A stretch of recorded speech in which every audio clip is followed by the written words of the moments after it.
요한복음 15장 18절부터 16장 4절까지의 말씀, 제가 말씀을 공독해 드리겠습니다. 세상이 너희를 미워하면 너희보다 먼저 나를 미워한 줄 알라. 너희가 세상에 속하였으면 세상이 자기의 것을 사랑할 것이나 너희는 세상에 속한 자가 아니요 도리어 내가 너희를 세상에서 택하였기 때문에 세상이 너희를 미워하느니라. 내가 너희에게 종이 주인보다 더 크지 못하다 한 말을 기억하라. 사람들이 나를 박해하였은즉 너희도 박해할 것이요 내 말을 지켰은즉 너희 말도 지킬 것이다. 그러나 사람들이 내 이름으로 말미암아 이 모든 일을 너희에게 하리니 이는 나를 보내신 이를 알지 못함이라. 내가 와서 그들에게 말하지 아니하였더라면 죄가 없었으려니와 지금은 그 죄를 핑계할 수 없느니라. 나를 미워하는 자는 또 내 아버지를 미워하느니라. 내가 아무도 못한 일을 그들 중에 하지 아니하였더라면 그들에게 죄가 없었으려니와 지금은 그들이 나와 내 아버지를 보았고 또 미워하였도다. 그러나 이는 그들의 율법에 기록된 바 그들이 이유 없이 나를 미워하였다 한 말을 응하게 하려 함이라. 내가 아버지께로부터 너희에게 보낼 보혜사 곧 아버지께로부터 나오시는 진리의 성령이 오실 때에 그가 나를 증언하실 것이요 너희도 처음부터 나와 함께 있었으므로 증언하느니라. 내가 이것을 너희에게 이름은 너희로 실족하지 않게 하려 함이니 사람들이 너희를 출교할 뿐 아니라 때가 이르면 무릇 너희를 죽이는 자가 생각하기를 이것이 하나님을 숨기는 일이라 하리라. 그들이 이런 일을 할 것은 아버지와 나를 알지 못함이라. 오직 너희에게 이 말을 한 것은 너희로 그때를 당하면 내가 너희에게 말한 이것을 기억나게 하려 하며 처음부터 이 말을 하지 아니한 것은 내가 너희와 함께 있었음이라. 아멘. 함께 나눈 말씀을 중심으로 교회의 적은 교회인가라는 제목으로 함께 말씀의 은혜를 나누겠습니다. 조금 자극적인 질문을 던졌습니다. 교회의 적은 교회인가? 보통 우리는 교회의 적을 누구라고 생각하죠? 세상이라고 이야기하거나 생각하기도 합니다. 성경에서 이야기하는 세상은 무엇이었죠? 하나님을 떠나서 타락한 인간들, 그리고 그 인간들을 붙들고 있는 악한 권세, 그것을 성경은 세상이다라고 표현하고 있기 때문입니다. 예를 들면은 무신론들, 진화론을 통해서 하나님의 창조를 거역하는 사람들, 거절하는 사람들, 물질주의자들, 만모니즘, 돈이 최고다라고 생각하는 사람들, 쾌락주의, 혹은 공산주의 사상 등등 그런 것들을 우리는 떠올리고 그것이 교회의 적이다라고 생각하기도 합니다.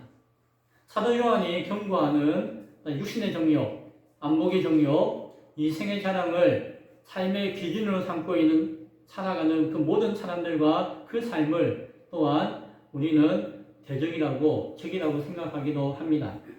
물론 그러한 것들이 교회의 위협이 될 수도 있죠.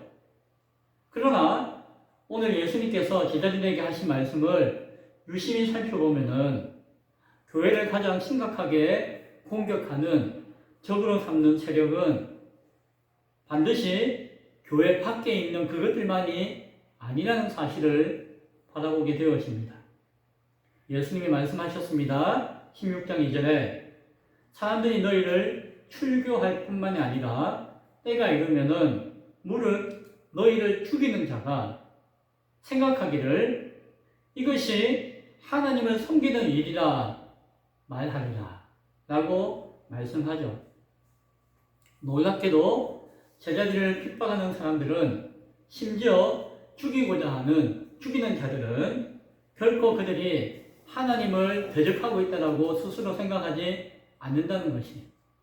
오히려 그들은 하나님을 믿기 때문에, 하나님을 섬기기 때문에 그렇게 행한다라고 예수님은 경고하고 계신다는 것이죠.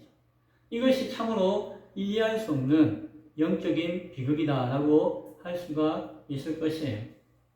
동족 상잔의 비극, 6.25 전쟁을 이야기할 때에 왜 그것이 아픈 것이죠? 뭐 일본이나 중국이나 다른 나라와 싸워서 사람이 죽고 아픈 것이 아니라 같은 민족끼리 싸워서 서로 죽임을 당하고 해코지를 했던 것이 큰 아픔이었다는 것이죠. 어찌 보면은 오늘 말씀에 깊은 진리를 깨닫는 것이 영적인 비극과 아픔을 막을 수 있는 그러한 기회가 될 수 있음을 바라보며 이 말씀을 나눌 수 있기를 바랍니다. 먼저 예수님을 죽인 것은 하나님의 이름을 믿는 자들이었어요. 성경을 읽어서 보면 알겠지만, 앞으로도 우리가 나누겠지만, 로마의 정권이, 로마의 권세가, 로마의 권력과 힘이 예수님을 억압하고 십자가에 못 박아서 죽인 것처럼 보이지만 사실은 그것이 아니었어요. 그렇죠? 예수님을 죽여야 한다라고, 못 박아야 한다라고 외치고 주장한 사람들은 누구였나요? 대제사장들, 서기관들, 바리새인들, 당시에 하나님을 잘 믿는다고 했던 유대교 종교 지도자들과 그들의 가르침을 충실하게 따르고 있던 이스라엘 백성들이 그러했습니다. 그들은 하나님을 스스로 사랑한다라고 믿었어요. 하나님의 말씀인 율법을 철저하게 지키는 사람이다라고 자부심을 가졌어요. 자신에게 주어진 믿음과 신앙을 생명을 다해서 지키겠다고 결단하고 결심한 사람들이었어요. 그런데 그들이 가지고 있던 그 종교가, 그 신앙이 자신이 섬기고 믿는다고 했던 그 하나님의 아들이신 예수님을 죽이는 자리까지 나아갔다는 사실이죠. 예수님은 그 이유를 분명하게 이야기해 주세요. 그들이 아버지와 나를 알지 못함이라. 요한복음 오늘 15장 18절 이하에서 보면은 세상이 너희를 미워하면 너희보다 먼저 나를 미워한 줄 알라. 너희가 세상에 속하였으면은 세상이 자기에 속한 것들, 자기의 것을 오히려 사랑할 것이지만 너희는 세상에 속한 자가 아니고 내가 너희를 세상에서 택하였기 때문에 나에게 속한 자이기 때문에 세상이 너희를 미워한다 라고 예수님이 말씀하셨어요. 예수님이 말씀하신 내용 가운데 예수님을 미워하고 예수님에게 속한 자들을 세상에 미워하는 이유는 무엇이라고요? 21절에 이는 나를 보내신 이를 알지 못함이라 라고 이야기해요. 뭐라고요? 하나님을 알지 못한 것이 이유다 라고 진단해 주시는 것이에요. 그렇지만 분명하게 이야기해요. 22절에 내가 와서 그들에게 말하지 아니하였더라면 죄가 없으려니와 지금은 그 죄를 핑계할 수 없느니라. 무슨 말씀이죠? 더 이상 몰랐다라고 변명할 수 없다는 것이. 우리가 모르고 죄를 지을 수가 있어요. 그렇죠? 아니, 몰랐는데요? 이게 제가 죄인지 몰랐는데요? 그러면은 그 죄 지은 사람을 이해할 수 있어요. 몰랐기 때문에. 그리고 그 사람을 용서할 수가 있어요. 구약의 제사 가운데 속죄제나 속건제가 유심히 살펴보면은 알지 못하고 실수로 지은 죄에 대해서 속죄할 때에 용서함을 구하고 받는 제사들이었죠. 그러나 알고도 빤히 알고도 지을 때는 그 죄를 용서받기가 어렵다는 것이에요.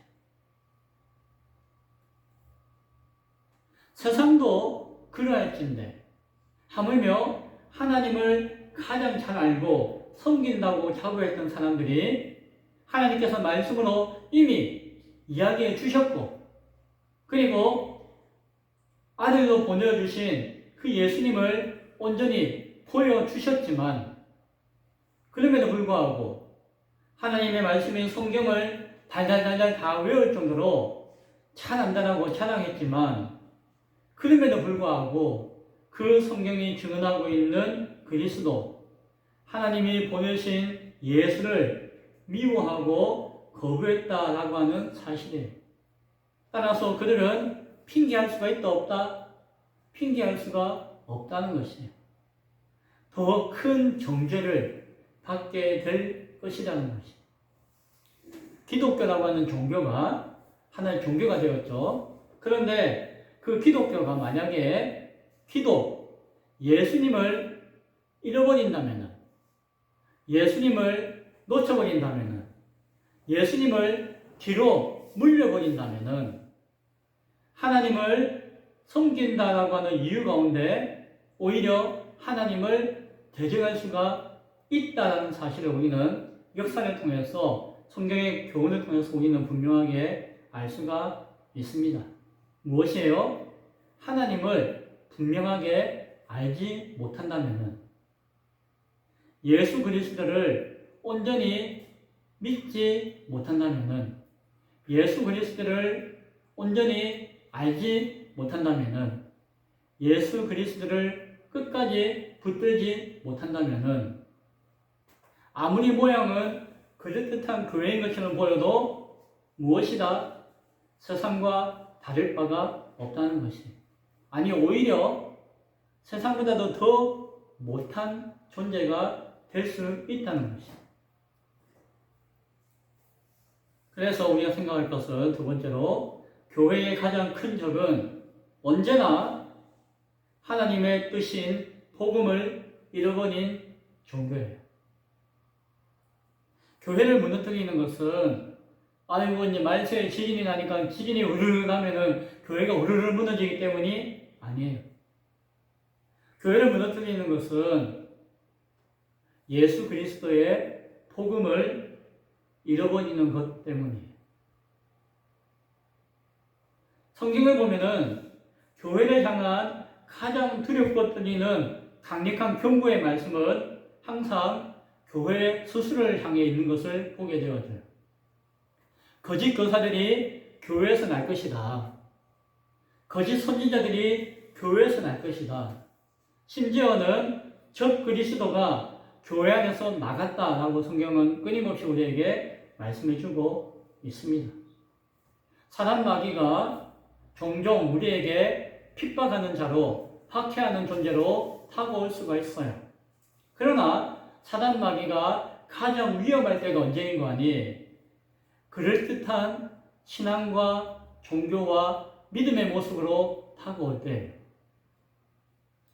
복음이 없는 열심, 예수 그리스도의 복음을 몰라요. 복음이 없어요. 그런데 열심히 신앙생활해요. 새벽부터 밤까지 헌신하고 수고해요. 그것이 무엇이에요?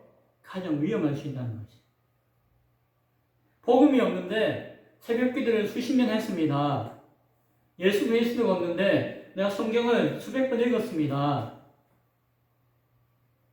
예수 그리스도의 가르침을 통한 십자가가 없는데, 십자가를 향한 고백과 십자가를 향한 헌신과 십자가를 향한 결단이 없는데 세상적인 성공과 부귀 영화를 누릴 때에 그것이 가장 위험할 수 있다는 것이.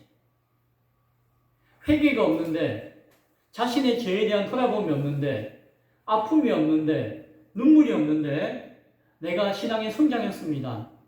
내가 무엇인가 잘 되었습니다. 내가 화려하게 무엇인가 이루었습니다. 다른 사람들의 칭찬을 많이 받았습니다. 그것이 무엇이에요? 그것이 가장 악한, 가장 위험한 것이 될 수가 있다는 것이에요. 성령의 감동이 없어요. 성령의 임재가 없어요. 성령의 도우심이 없어요. 성령의 능력의 강구함이 없어요. 그럼에도 불구하고 신앙생활을 잘하고 종교생활을 잘하고 교회에 오고 가고 잘하고 다른 사람이 믿음 좋다고 칭찬하는 거, 그것이 가장 위험하다는 것이에요. 왜요? 그것이 교회를 병들게 하기 때문에. 보혜사 진리의 성령님은 오직 예수 그리스도만을 증거하시는 분이세요. 예수님이 떠나시고 보혜사 성령님을 보내주신다고 하실 때에는 그 성령님은 오직 하나님의 뜻과 계획 가운데 있는 예수 그리스도를 우리에게 깨닫고 알고 온전히 믿게 하는 역할과 사명 가운데 보내심을 받으시는 것이에요. 따라서 성령님은 스스로 혼자 일하시는 분이 아니라 예수 그리스도를 알고 예수 그리스도를 고백하는 교회를 통해서 성령님은 일하시는 것이에요. 즉 성령 안에 있는 교회는 항상 그리고 오직 예수 그리스도만을 증거하는 존재가 되어야 합니다. 성령 안에 있는 교회가 예수 그리스도를 증거하지 못하고 예수 그리스도를 관심이 없는 존재가 있다면 그것은 이미 성령 안에 있는 교회가 아니라는 것을 우리는 바라볼 수 있어야 할 것입니다. 단 한순간이라도 예수 그리스도가 없는 교회, 단 한순간이라도 예수 그리스도가 잊혀진 교회, 단 한순간이라도 예수 그리스도를 잊어버린 교회는 병든 교회이기 때문이에요. 그것은 교회로서의 온전한 모습을 가지지 못하고 있기 때문이에요.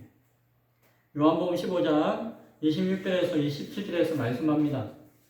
내가 아버지께로부터 너희에게 보낼 보혜사 곧 아버지께로부터 나오시는 진리의 성령이 오실 때에 그가 나를 증언할 것이요 예수를 증언할 것이요 너희도 교회도 처음부터 나와 함께 있었으므로 나를 증언하느니라.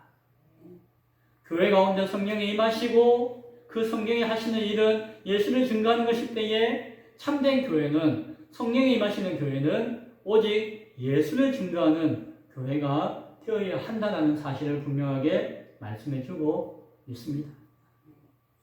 따라서 세 번째, 우리는 또한 개교회주의를 항상 조심해야 됩니다. 개교회주의란 우리 교회, 내 교회, 지상에 있는 건물에 있는 이 교회만이 유일하다라고 생각하는 착각이에요. 한국 교회가 오늘날 깊이 반성하고 성찰해야 될 부분이 많이 있지만 그 중에 대표적인 것이 개교회 중심주의예요. 왜 그렇습니까? 교회는 예수 그리스도의 몸이라고 하는 사실을 깨트려 버리기 때문이에요. 내가 속해 있는 교회, 자기 교회의 성장과 그 교회의 영향력이 가장 중요하고 으뜸이고 우선이라고 생각할 때가 있습니다. 하지만 그때는 무엇이 깨어진다고요? 예수 그리스도의 몸이라고 하는 지상교회 안에 속해 있는 하나님의 나라의 그 교회가 잃어버려지게 되어진다는 것이, 무시되어진다는 것이. 그러해서는 안 되지만 그러한 경우와 그러한 상황이 많이 있는데 대부분의 이유는 목회자의 욕심 때문에 성도들과 교회를 그렇게 이끌어가는 경향이 있습니다. 주님의 몸은 하나입니다. 교회는 하나입니다. 우리는 서로를 하나님의 몸된 교회의 실체로 바라보기보다는 서로 경쟁 상대로 바라볼 때가 많아요. 우리 교단이 아니면, 우리 교파가 아니면은 저것은 2단이고 3단이고 4단이고 나와 상관없는 대적처럼 여기는 그러한 성도들과 신앙의 모습을 가지는 사람들이 많아요.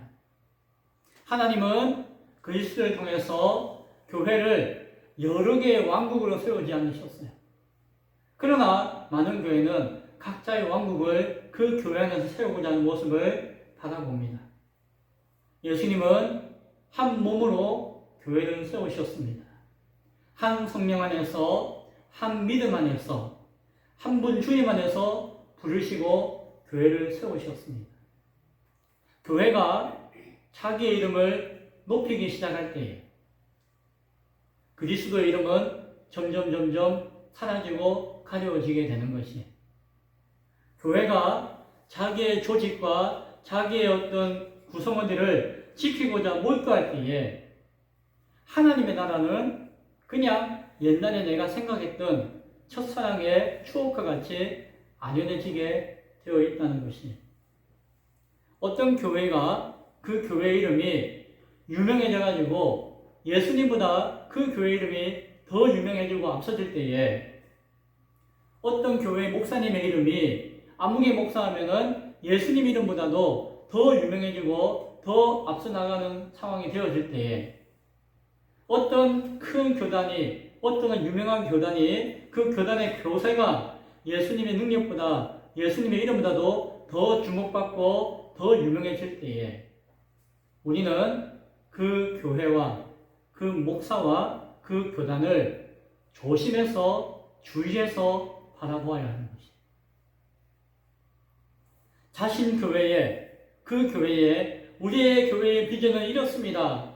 우리 교회의 사명은 이렇습니다. 우리 교회의 목적은 이것입니다. 라고 주장하면서 그것이 예수 그리스도보다 앞서 나가고 예수 그리스도를 가리는 자기들의 잔치와 자기들의 구호로 그칠 때에 자신의 개교회의 성장과 개교회 목회자에 드러나는 것이 전도의 이유고 목적이 되어질 때에 예수님 믿으세요.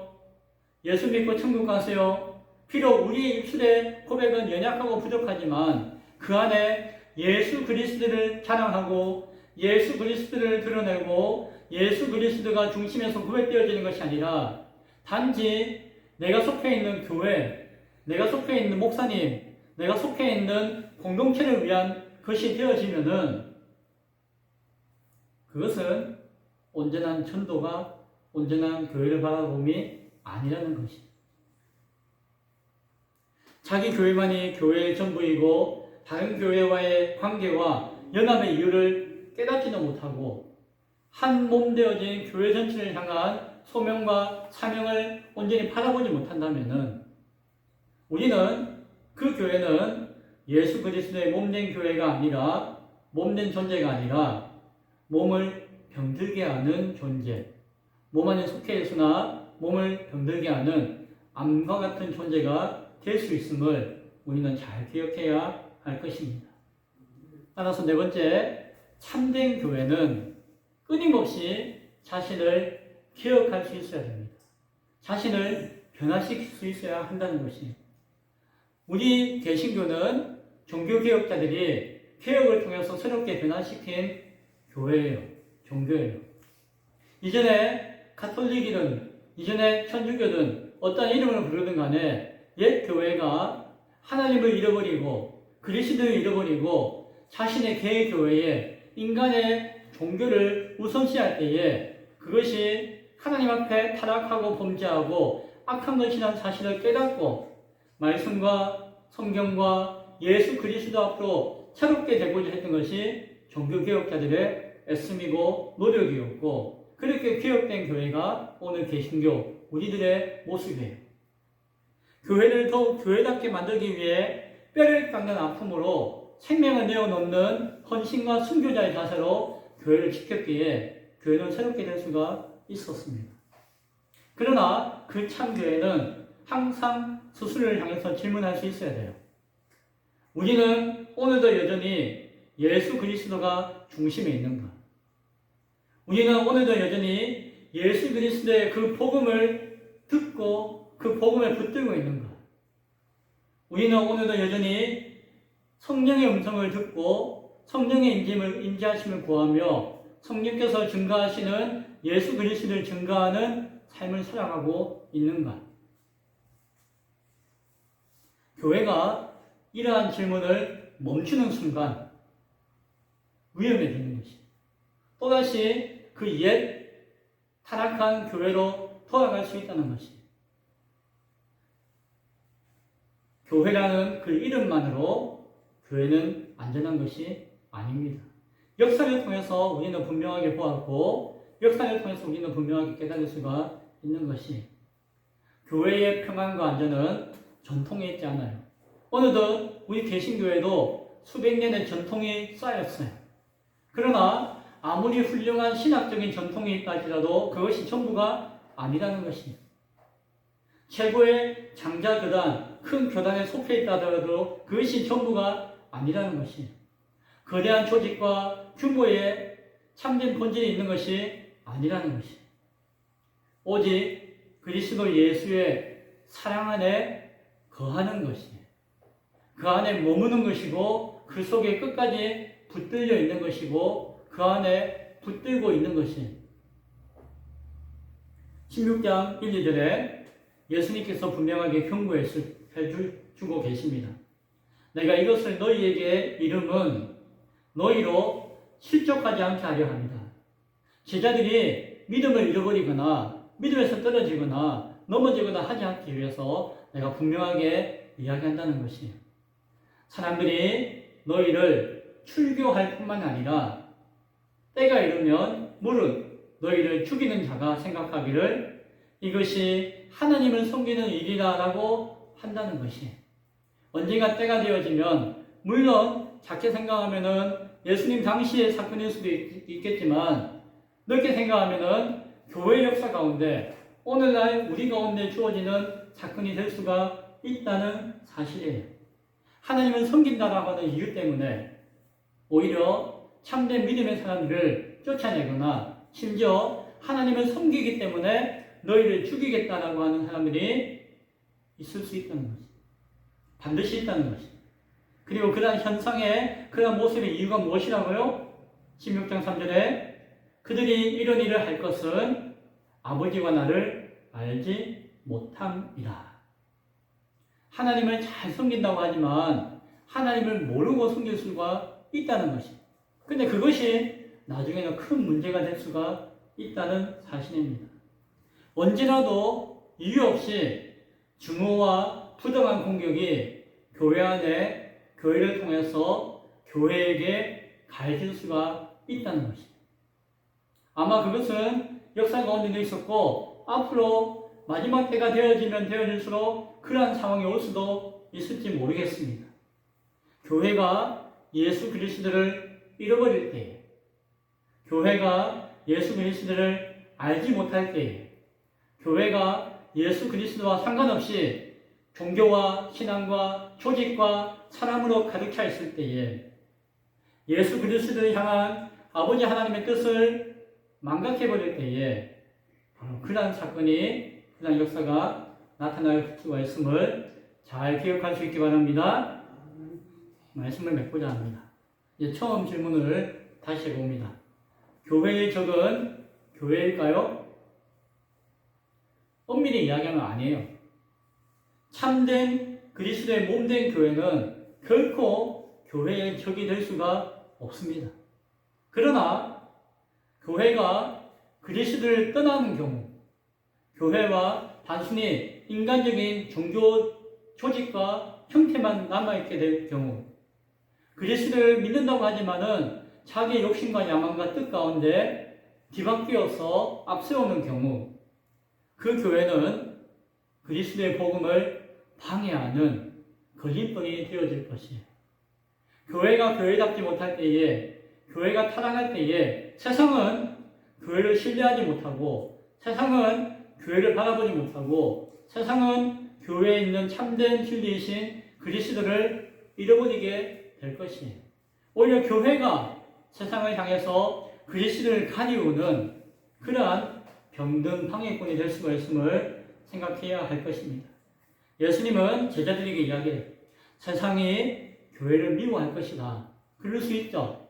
그러나 동시에 종교의 이름으로, 기독교라는 이름으로 교회를 통해서도 박해가 올 수 있다라고 경고하시는 것이에요. 교회는 세상에 앞서기 전에, 세상을 이기기 전에 먼저 자신을 돌아봐야 돼요. 날마다 십자가를 바라보며 예수 그리스도의 사랑 안에 거해야 하며 자신을 변화시키는 개혁의 잣대를, 개혁의 칼날을 스스로에게 먼저 돌아볼 수 있어야 할 것입니다. 지상에 있는 참된 교회는, 이 땅에 있는 참된 교회는 온전한 모습으로 존재하지 못해요. 그러나 참된 교회는 끊임없이 그리스도를 향해서 돌아가는 것이에요. 내가 지금 부족하기 때문에 참된 것을 말씀을 통해서 깨닫고 날마다 새로워지는 것이에요. 그것이 이 땅에 있는 참된 교회의 모습이에요.